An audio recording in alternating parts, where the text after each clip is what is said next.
नमस्ते, मैं हूँ इंदु और आपका हमारे चैनल इम्परफेक्टली परफेक्ट इंडियन मोम में स्वागत है। आज की video breast feeding care series की थर्ड वीडियो है। आज इस वीडियो में हम बात करेंगे ब्रेस्ट पंप के बारे में कि ब्रेस्ट पंप क्या होता है, इसको क्यों यूज़ करना चाहिए, क्या इसे यूज़ करना पेनफुल है और इसको यूज़ करके जो ब्रेस्ट मिल्क को एक्सप्रेस किया जाता है उसे कैसे स्टोर किया जाना चाहिए और कितनी देर के लिए उसे हम स्टोर करके रख सकते हैं। तो इस तरह के काफ़ी सारे जो क्वेश्चन ब्रेस्ट पंप से रिलेटेड हैं जो न्यू मदर्स के मन में होते हैं, आज उन सभी क्वेश्चंस को हम वन बाय वन डिस्कस करेंगे इस वीडियो में। तो चलिए शुरू करते हैं। पहला क्वेश्चन है कि ब्रेस्ट पंप होता क्या है। तो ब्रेस्ट पंप एक ऐसी वंडरफुल टूल है या डिवाइस आप कह सकते हो जिसको यूज करके न्यू मदर्स अपना जो ब्रेस्ट मिल्क है उसको स्टोर कर सकते हैं, उसको कलेक्ट कर सकते हैं एक कंटेनर में और उसको स्टोर करके आप रख सकते हो और बाद में अपने बेबी को फीड करवा सकते हो। तो एक बहुत ही अच्छी डिवाइस है, स्पेशली जो वर्किंग मॉम्स होती हैं या फिर कुछ मदर्स जिनको कुछ मेडिकल या कुछ ऐसी प्रॉब्लम होती है कि वो अपने बेबी को ब्रेस्ट फीड नहीं करवा पाते हैं किसी भी रीजन के चलते, तो वो इसको यूज करके अपने बेबी को ब्रेस्ट फीड जो है वो पहुंचा सकते हैं। ब्रेस्ट पंप दो तरह के होते हैं, एक होता है मैनुअल और एक होता है इलेक्ट्रिक। जो मैनुअल होता है उसमें मदर अपने हैंड को यूज करके उसको प्रेस करके जो मिल्क है वो एक्सट्रैक्ट करती है। जो इलेक्ट्रिक ब्रेस्ट पंप होता है उसमें बैटरी अवेलेबल होती है या फिर उसको डायरेक्टली स्विच लगाकर इलेक्ट्रिसिटी को यूज करके आप उसे डायरेक्टली यूज कर सकते हो। तो मैंने जो ब्रेस्ट पंप यूज किया था मैंने मैनुअल यूज किया था और मैंने पिजन का यूज किया था, ये वाला। इसका मैं लिंक डिस्क्रिप्शन बॉक्स में आपको ऐड कर दूंगी, आप चाहे तो वहां से देख सकते हो। यूज करने का क्या तरीका होता है कि जैसे फॉर एग्जांपल ये ब्रेस्ट है मदर की, तो इस पे यहाँ पर इसकी बॉडी को आप अगर लगाएंगे और इसको इस तरह से सीधा खड़ा करके आप जब इसे प्रेस करेंगे मैनुअली तो यहाँ पे सक्शन जो है वो बन जाता है। तो सक्शन जब बनेगा तो जो मिल्क है वो यहाँ से होता हुआ आपके ड्रॉप वाइज यहाँ पे इसमें कंटेनर में जो है वो स्टोर होता जाएगा। तो इसको आपको बार बार इस तरह से प्रेस करना होता है और ये मैनुअली आपका जो ब्रेस्ट पंप है इसको यूज करके आप मिल्क को एक्सट्रैक्ट कर सकते हो। अब मेरा एक्सपीरियंस काफी अच्छा रहा है। पंप को कैसे यूज करना है, असेंबल कैसे करना है, उसको कैसे यूज करना है विद डेमो, ये पिजन इंडिया जो ऑफिशियल साइट है उन्होंने इसकी वीडियोस दी हुई है यूट्यूब पे, तो मैं उनका लिंक भी आपको डिस्क्रिप्शन बॉक्स में प्रोवाइड कर दूंगी, आप चाहे तो वहां से देख सकते हो। अब दूसरा सवाल आता है कि जो ये ब्रेस्ट पंप है इन्हें यूज करने की जरूरत क्यों पड़ती है मदर्स को। तो जैसा कि हम सभी जानते हैं जो ब्रेस्ट मिल्क होता है वो बेबी के लिए कितना ज़्यादा बेनिफिशियल होता है, उसके जो हेल्दी बेनिफिट्स हैं वो मदर के लिए और बेबी के लिए कितने ज़्यादा होते हैं। लेकिन कुछ ऐसे चैलेंजेस आ जाते हैं जिसकी वजह से मदर को ये यूज़ करना पड़ता है। पहली जो प्रॉब्लम या चैलेंज जो फेस करना पड़ता है वो बेबी को, कि कई बार बेबी को लैच करना नहीं आता है। तो जब लैचिंग की जो प्रोसेस है जब बेबी नहीं कर पाता है तो उस वजह से डॉक्टर्स रिकमेंड करते हैं कि मदर को कि ब्रेस्ट पंप आप यूज़ करें और उससे जो अपना मिल्क है वो बेबी को आप दें थ्रू बॉटल या स्पून की हेल्प के साथ। दूसरा रीजन हो सकता है कि कुछ प्रॉब्लम्स जो मदर्स को फेस करनी पड़ती है उस वजह से भी मदर्स को ब्रेस्ट पंप को यूज करना चाहिए। जैसे कि कई बार जो निप्पल के अराउंड कुछ बैक्टीरियल जो इन्फेक्शन हो जाती है उसके चलते कई बार क्रैक्ड हो जाते हैं निप्पल्स या फिर डैमेज्ड आप कह सकते हो जाते हैं, तो उस वजह से बहुत ज़्यादा पेन फील होती है मदर्स को जब वो ब्रेस्ट फीड करवाते हैं। तो उस टाइम पे जो ब्रेस्ट पंप है वो मदर्स यूज कर सकते हैं। कि कई बार मिल्क सप्लाई इतनी ज़्यादा बॉडी में मदर के बन रही होती है जिससे कि क्या होता है कि जो ब्रेस्ट है उसमें टाइटनेस मदर को बहुत ज़्यादा फील होती है और या फिर आप कह सकते हो ये कसावट बहुत ज़्यादा फील होती है ब्रेस्ट में। और बेबी जो न्यूबॉर्न बेबीज होते हैं उनकी जो फीड होती है वो उतनी ज़्यादा नहीं होती है उस टाइम पे, मतलब बहुत थोड़ा सा ही दूध पीती हैं और उनकी जो टमी है वो फुल हो जाती है। तो उसको भी रिड्यूस करने के लिए मदर्स हैं ब्रेस्ट पंप को यूज़ कर सकती हैं और बाद में उस मिल्क को स्टोर करके रख सकती हैं और जब बेबी को फीड करवाना हो तो वो मिल्क जो है वो मदर बेबी को फीड करवा सकती हैं। इसी मेनली रीजन के चलते ही मैंने भी ब्रेस्ट पंप को यूज करना स्टार्ट किया था। जिन मदर्स के फ्लैट या इन्वर्टेड निपल्स हैं उनको भी फीड करवाने में बहुत ज्यादा दिक्कत होती है तो वो भी ब्रेस्ट पंप को यूज कर सकते हैं। इनको यूज करने से जो मिल्क सप्लाई है वो भी इंक्रीज होती है बॉडी में, तो ये भी एक एडवांटेज है इसको यूज करने का।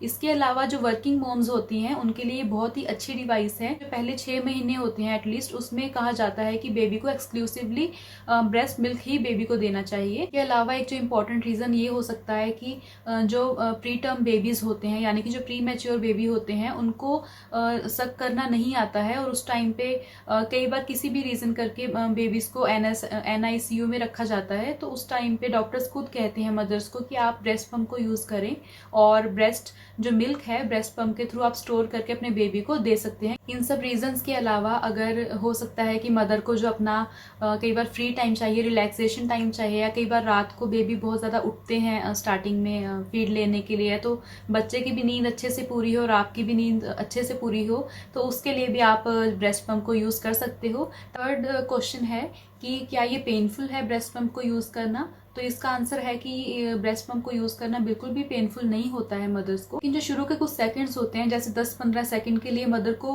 जो थोड़ा पेन फील हो सकता है फर्स्ट टाइम पे, लेकिन जब एक बार जब मिल्क जो है वो फ्लो करना स्टार्ट हो जाता है तो उसके बाद जो है आप बिल्कुल कंफर्टेबल फील करोगे और आपको उसकी हैबिट हो जाती है। लेकिन अगर आपको फिर भी लगे कि जब भी आप ब्रेस्ट पंप को यूज़ करते हो तो आपको बहुत पेन फील होती है, तो इसका रीज़न ये हो सकता है कि आप उसे अच्छे से यूज़ नहीं कर रहे हो, ब्रेस्ट पंप को आपको हैंडल करना नहीं आ रहा है। तो हमेशा जब भी ब्रेस्ट पंप को यूज़ करें, पहले इंस्ट्रक्शंस अच्छे से फॉलो करें जो भी उसमें दी होती हैं कि कैसे यूज़ करना है। फोर्थ क्वेश्चन है कि क्या इसे यूज़ करना सही है, ठीक है?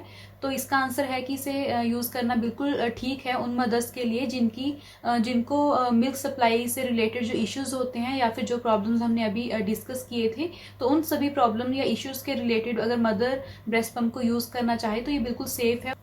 फिफ्थ क्वेश्चन है कि ब्रेस्ट पंप को यूज़ करना कब से स्टार्ट करना चाहिए? तो इसका आंसर है कि इन केस अगर बेबी प्री मैच्योर है या उसको बेबी को किसी भी रीज़न के चलते NICU में रखा है, तो डॉक्टर्स कहते हैं कि आफ्टर योर डिलीवरी आप पहले घंटे से लेकर 6 घंटे के बीच में आपको ब्रेस्ट पंप जो है वो यूज़ करना स्टार्ट कर देना चाहिए, सो दैट जो बॉडी है वो मिल्क सप्लाई बनाना शुरू कर दे।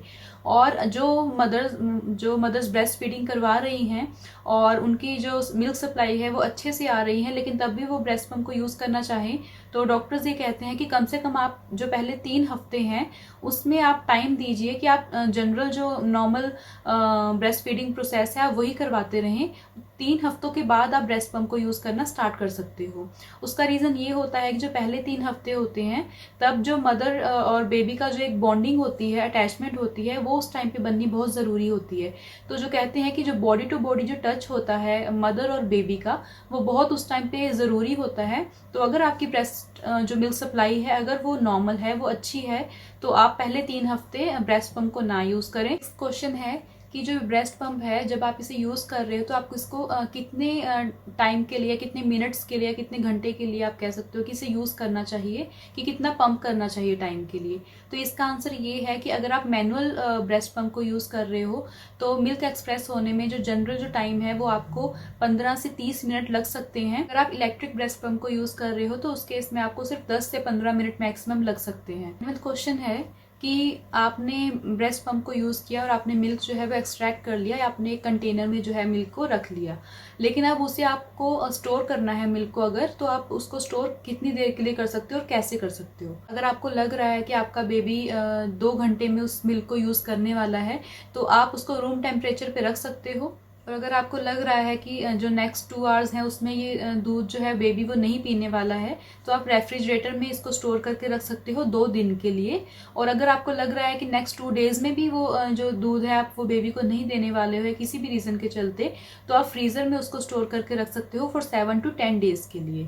कोशिश करें कि जब आपने रूम टेम्परेचर पे मिल्क को रखना है तो घर का या रूम का वो कॉर्नर चूज़ करें रखने के लिए जो थोड़ा ठंडा हो। नेक्स्ट क्वेश्चन आता है कि जो ब्रेस्ट मिल्क है उसे कैसे स्टोर करें और किस में स्टोर करें? ब्रेस्ट मिल्क को स्टोर करने के लिए आपको मार्केट में या ऑनलाइन आपको जो BPA फ्री होते हैं पाउचेस या बॉटल्स या फिर कंटेनर्स, जो ग्लास के कंटेनर्स हो सकते हैं, या फिर जैसे मैंने अभी आपको मैनुअल जो ब्रेस्ट पंप दिखाया था पिजन का, उसमें नीचे ही वो जो कंटेनर था वो मिलता है, तो कंटेनर को पंप से अलग कर सकते हो और उसे एज इट इज़ आप स्टोर कर सकते हो फ्रिज में। लेकिन जो बात जो याद रखने वाली होती है वो ये होती है कि जो आपका जो ब्रेस्ट पंप आप यूज़ कर रहे हो वो, और जो कंटेनर्स आप यूज़ कर रहे हो या पाउचेस जो यूज़ कर रहे हो वो सभी स्टरलाइज्ड होने चाहिए। 9th क्वेश्चन है कि आपने जो ब्रेस्ट मिल्क है उसको फ्रीज कर लिया, स्टोर कर लिया, उसके बाद अब आपने बेबी को देना है, तो उससे पहले आप डायरेक्टली तो बेबी को ऐसे जो ठंडा है, फ्रीज्ड है जो मिल्क वो नहीं दे सकते हो। तो उससे पहले क्या स्टेप है कि आपको क्या करना चाहिए बेबी को देने से पहले? जो ये फ्रीज जो ब्रेस्ट मिल्क आपने स्टोर किया है उसको आपको थॉ करना पड़ता है। थॉ यानी कि आपको जो जमा हुआ जो दूध है उसको लिक्विड फॉर्म में लाने के लिए, रूम टेम्परेचर पर लाने के लिए जो प्रोसेस है उसको थॉ बोलते हैं। इसको थॉ करने के लिए आपको क्या करना होता है कि एक आप कंटेनर लें, उसमें आप पानी गर्म करें और उस पानी को गैस से उतार कर उस पानी में आप जो चीज़ जिसमें भी आपने स्टोर किया हुआ है मिल्क, तो आप उसको उस कंटेनर में, जो पानी का जो भरा हुआ कंटेनर है, उसमें आप डिप कर दीजिए, उसमें खड़ा कर दीजिए उसको बॉटल को, और वेट कीजिए कि जब वो रूम टेम्परेचर पे आ जाए मिल्क और वो लिक्विड फॉर्म में फिर से जो है वो कन्वर्ट हो जाए। हमेशा जो ब्रेस्ट मिल्क होता है उसे थॉ करना होता है इस प्रोसेस के थ्रू। कभी भी ब्रेस्ट मिल्क को हीट नहीं करना होता है, ये बिल्कुल गलत होता है, आप उसको हीट नहीं कर सकते हो। और जब आपने उसको थॉ कर लिया मिल्क को, तो आप बेबी को देने से पहले हमेशा एक बार टेस्ट कर कर देखें ब्रेस्ट मिल्क को कि उसका टेस्ट ठीक है, कहीं खराब तो नहीं हुआ है। साथ ही साथ उसका जो टेम्परेचर है वो आप ज़रूर चेक करें। उसके लिए आप जो अपने हाथ की जो ये बैक साइड होती है वहाँ पर 1-2 ड्रॉप्स आप डालें दूध की, और आप चेक करें कि उसका टेम्परेचर सही है जो बेबी को देना है। 10th क्वेश्चन है कि आपको जो आपने जिन कंटेनर्स में या जिन बॉटल्स में जो ब्रेस्ट मिल्क को स्टोर किया है उनको फ्रिज में किस तरह से अरेंज करें। तो ये बहुत इंपॉर्टेंट है। इसको अरेंज करने के लिए सबसे पहले आप एक अलग से कंटेनर लें जिसमें सभी पाउचेस को या बैग्स को या जो भी आप बॉटल्स या कंटेनर्स ले रहे हैं उनको अरेंज करके आपको रखना है, ताकि वो दूसरी जो आप चीज़ें रखो फ्रिज में उनके साथ कॉन्टैक्ट में ना आए। और उसके साथ आपको चाहिए होंगे कुछ लेबल्स या स्टिकर्स आप कह सकते हो, जो मार्केट में मिलते हैं, बहुत ही वो सस्ते होते हैं।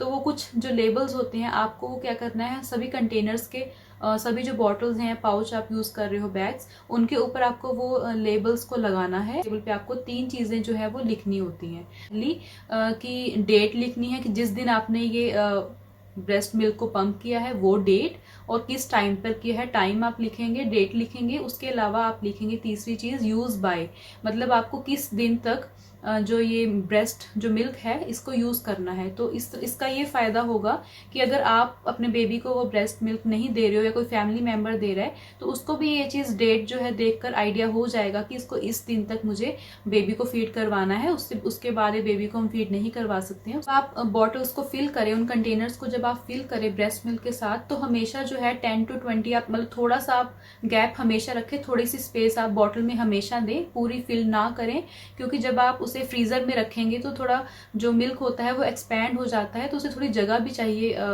एक्सपैंड होने के लिए बॉटल में। हमेशा इन कंटेनर्स को आप फ्रिज के बिल्कुल बैक में रखें, बिल्कुल एंड में रखें, क्योंकि वहाँ पर कूलिंग सबसे ज़्यादा होती है फ्रिज में। 7th क्वेश्चन जो मन में आता है वो ये है कि अगर एक बार बेबी ने ब्रेस्ट मिल्क को अगर टच किया, मतलब उसको फीड लेनी स्टार्ट की बेबी ने, और उसके बाद पूरा नहीं पिया और उसे बीच में ही छोड़ दिया, तो उस केस में क्या हम उसे वापस फिर से स्टोर कर सकते हैं फ्रीज़र में?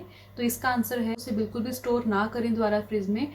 माना कि थोड़ा बुरा लगता है जब हम ब्रेस्ट मिल्क को अगर हम उसे डिस्कार्ड हमें करना पड़े, लेकिन बेबी के लिए यही अच्छा रहता है कि हम उसे वापस से फिर से स्टोर करके दोबारा से हम बेबी को ना दें। 12th क्वेश्चन आता है कि अगर मदर को एक बार में जब ब्रेस्ट पम्प को यूज़ किया तो उस टाइम पे जो मिल्क का जो अमाउंट है वो बहुत थोड़ा आया, फॉर एग्जांपल 10 to 20 ml ही अगर आया, तो और नेक्स्ट सेशन में भी उतना आया, तो अगर मदर चाहे कि उन दो जो अलग अलग सेशंस पे जो ब्रेस्ट पम्प के यूज़ करके ब्रेस्ट मिल्क को एक्सप्रेस किया है, अगर उनको कंबाइन करना चाहे, मिक्स करना चाहे, तो क्या ये पॉसिबल है? ऐसा करना चाहिए या नहीं करना चाहिए? अगर अलग अलग टाइम पर मदर ने मिल्क को एक्सप्रेस किया है यूजिंग ब्रेस्ट पम्प, तो वो उसको मिक्स कर सकती हैं। जैसे कि अगर एक दिन में मदर ने सुबह और शाम, या फिर सुबह के टाइम पर अगर 2 बार, जैसे 2 अलग अलग सेशंस में थोड़ा थोड़ा दूध एक्सप्रेस किया है, तो उससे उसको मिक्स करने से पहले एक स्टेप आप क्या करें कि आप दोनों को अलग अलग ही फ्रिज में रख दें, और जब थोड़ी देर बाद जब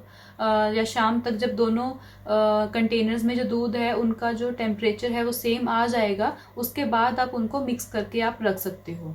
और अगर इसके अलावा अगर आपने अलग अलग दिन पर अगर मिल्क को एक्सट्रैक्ट किया हुआ है और आप उनको मिक्स करना चाहें, तो उसका आप ये कर सकते हो कि अगर फॉर एग्जांपल आपने 3 दिन या 4 दिन आपने अलग अलग मिल्क को एक्सप्रेस किया हुआ है, जैसे कि अगर डेट लगाएं कि पहली तारीख को, दूसरी को, तीसरी को, 3 दिन आपने जैसे अगर एक्सप्रेस किया हुआ है मिल्क, तो आप क्या कर सकते हो कि सेम वैसे ही पहले तो उनका टेम्परेचर जो है वो फ्रिज में रखकर सेम कर लीजिए, उसके बाद आप एक बॉटल में आप ट्रांसफ़र कर लीजिए। उसके बाद जब आपने ध्यान देनी है चीज़ वो ये है कि उस पर जो आप लेबल लगाओगे, उस पर जो आपने डेट लिखनी है वो पहली तारीख लिखनी है। अगर आपने पहली, दूसरी और तीसरी तारीख दिनों का अगर दूध लिया है, जो पहला दिन होता है आपको वो वाली तारीख लिखनी चाहिए। 13th क्वेश्चन है कि अगर मदर ने लेफ्ट और राइट दोनों ब्रेस्ट में से ब्रेस्ट पंप को यूज़ करके ब्रेस्ट मिल्क को एक्सप्रेस किया हो, और उसको क्या हम एक बॉटल में ट्रांसफ़र कर सकते हैं या नहीं कर सकते हैं। तो मदर को ये ध्यान रखना चाहिए कि जब आप एक कंटेनर से दूसरे कंटेनर में मिल्क को ट्रांसफ़र करें तो दोनों कंटेनर्स जो है वो प्रॉपरली स्टरलाइज्ड होने चाहिए। न्यू मॉम्स के मन में आते हैं। ये थी आज की वीडियो। अगर मैं कोई पॉइंट या कोई क्वेश्चन अगर इंक्लूड करना भूल गई हूँ तो प्लीज़ आप ज़रूर से कमेंट बॉक्स में कमेंट करें। आपका कोई सजेशन हो या आप किसी पर्टिकुलर टॉपिक पर वीडियो देखना चाहते हो तो प्लीज़ आप ज़रूर कमेंट करें। आपको ये वीडियो थोड़ी भी हेल्पफुल लगी हो तो प्लीज़ इसे लाइक कीजिए, शेयर कीजिए और सब्सक्राइब कीजिए और बेल आइकन पर ज़रूर प्रेस कीजिए सो दैट आपको हमारी आने वाली सभी वीडियोस की नोटिफिकेशंस मिलती रहें। Thank you so much for watching. See you in the next video. Bye bye.